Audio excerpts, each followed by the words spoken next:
Ashamaa akkam jirtu ilmaan Oromoo hunduu bakka jirtanitti fayyaa keessanii nagumaa. Baga ayyaana masqalaa geessanii guyyaa har'aa kana ayyaana masqalaatu gaggeeffama. Tarii har'a waa'ee ayyaana masqalaa haasa'uuf miti kan hin dhufe. Garuu waan ayyaana masqalaa irraas wanti nu jedhee darbuu fi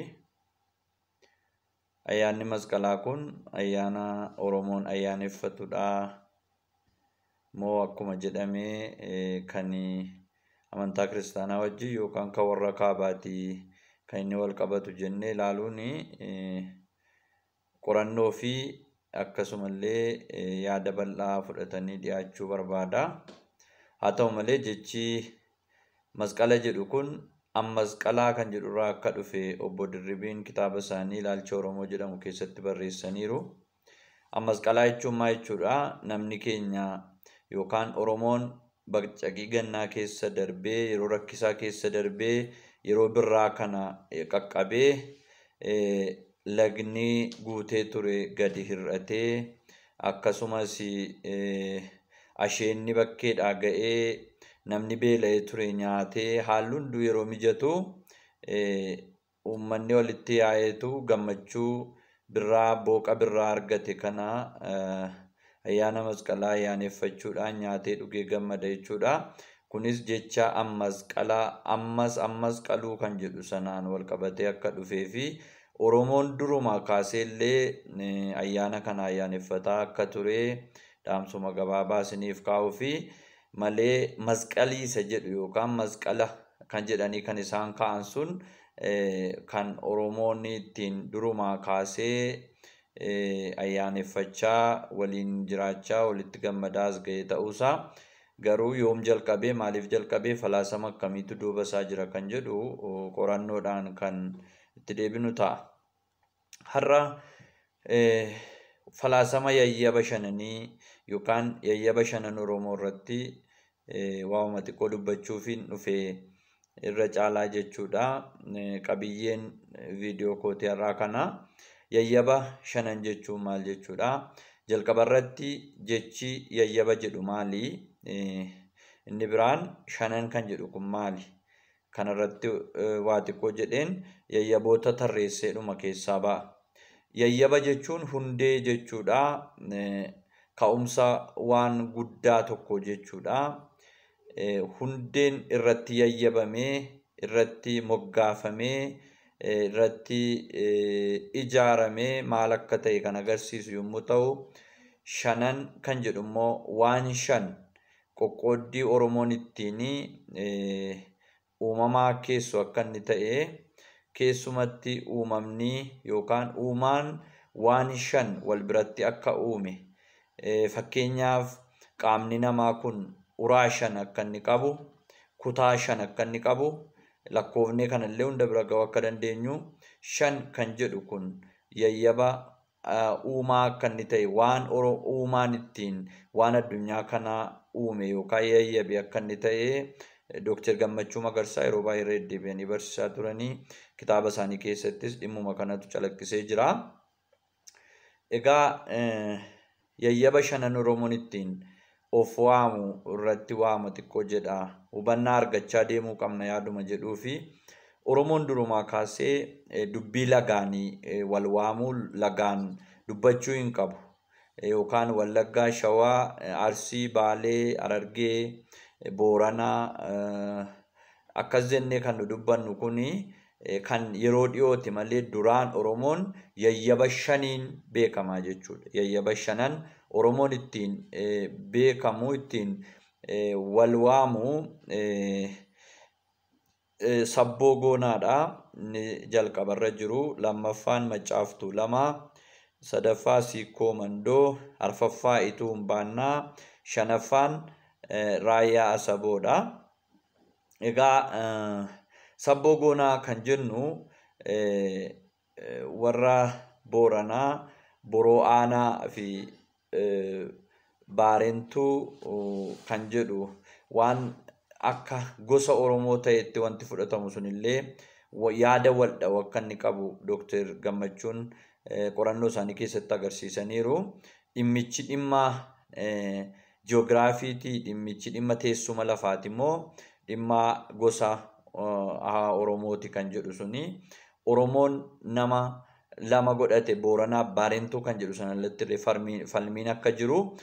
Oromoo kan jedhu sun Oroo namoota 10 akka inni godhate.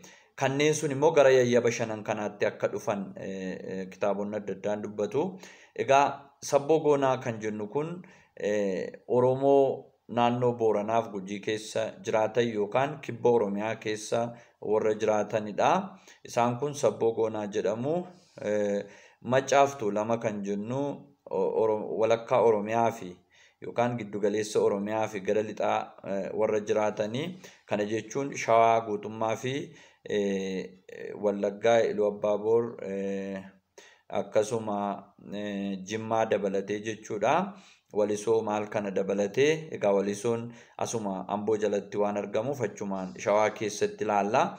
Egaa Shawaa kana kutaa adda addaatti qoqqoodanii jiru. Ammas Shawaa jedhee kan waamuuf bakka akka hubattaniif ala Oromoon Shawaadhaan yookaan Wallaggaadhaan yookaan sanaan waamamu osoo hin taane yayyaba shanan kana keessatti Maccaaf Tuulamaa kan nu jennu jechuudha.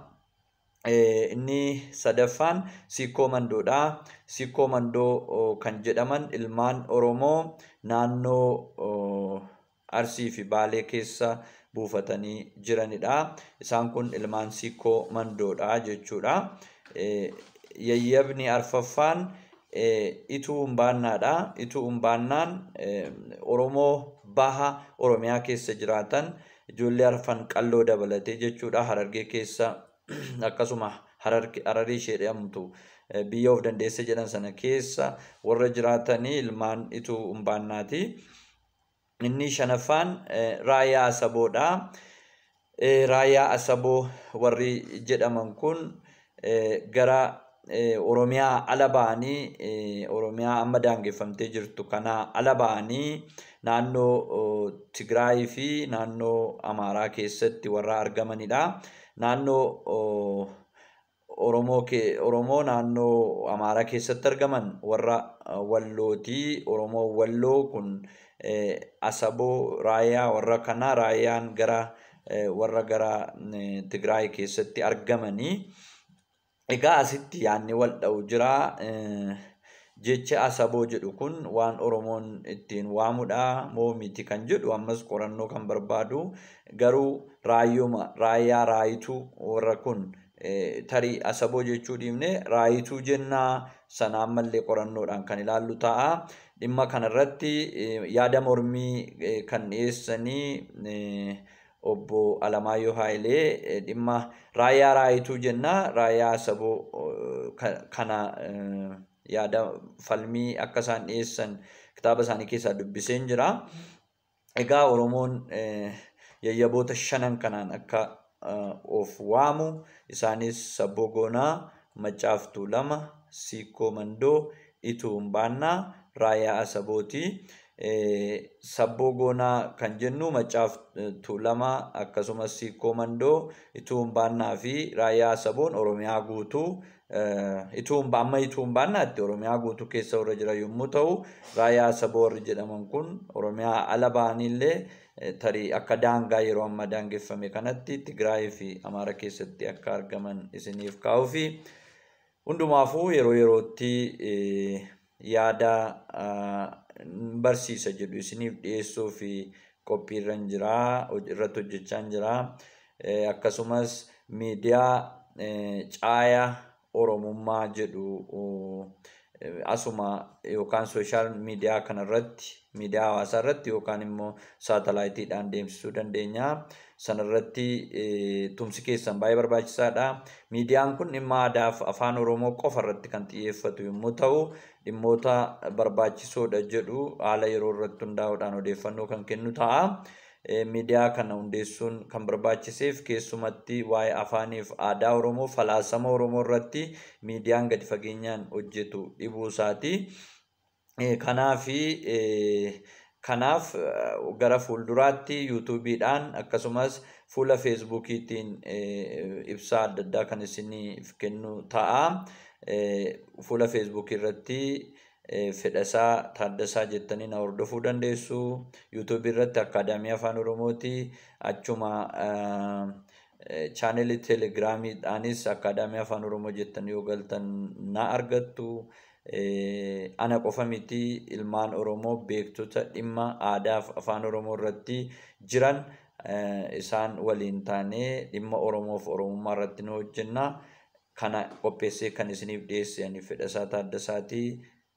Barri kun bara nagaa, bara gammachuu, bara araaraa isiniif haa ta'u. Horaa bulaa.